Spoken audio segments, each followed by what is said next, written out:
Babur HK વિદ્યા સંકુલ વાર્ષિક annual Shri Ram મહોત્સવ કાર્યક્રમનું આયોજન કરવામાં આવ્યું. બાબર એચકે વિદ્યા સંકુલ વાર્ષિક એન્યુઅલ શ્રી રામ મહોત્સવ કાર્યક્રમમાં કટાવ ધામના મહંત શ્રી જયરામદાસજી મહારાજના હસ્તે દીપ પ્રગટાવી કરી કાર્યક્રમને ખુલ્લો મૂકવામાં આવ્યો.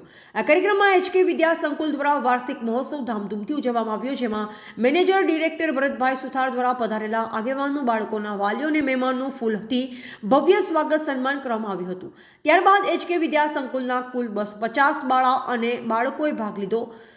સનાતન ધર્મ, હિન્દુ સંસ્કૃતિ તેમજ શ્રી રામચરિત્ર માનસ વેશભૂષા ધારણ કરી ગાન અને નાટકો દ્વારા ખૂબ જ સુંદર આ કાર્યક્રમ કરવામાં આવ્યો. એચકે વિદ્યા સંકુલ દ્વારા વિદ્યાર્થીઓને નર્સરીથી ધોરણ 12 સુધી આર્ટ્સ, કોમર્સ અને સાયન્સનું સારા ભણતર સાથે સારા સંસ્કારોનું પણ સિંચન કરવામાં આવે છે. એચકે વિદ્યા સંકુલના મેનેજર ડિરેક્ટર શ્રી ભરતભાઈ સુથાર દ્વારા એચકે વિદ્યા સંકુલમાં એડમિશન ફી દરમાં અને સ્કીમો કરી આપી મૂકી અને વધુમાં વધુ એડમિશન થાય અને વિદ્યાર્થીઓને સારું શિક્ષણ મળે તે માટે તમામ ભાભર તેમજ આજુબાજુના ગ્રામ્ય અને શહેરી વિસ્તારના લોકોને અપીલ કરવામાં આવી હતી. એવા ગોપાલ પૂજારા, સંબંધ ભારત ન્યૂઝ, ભાભર, બનાસકાંઠા.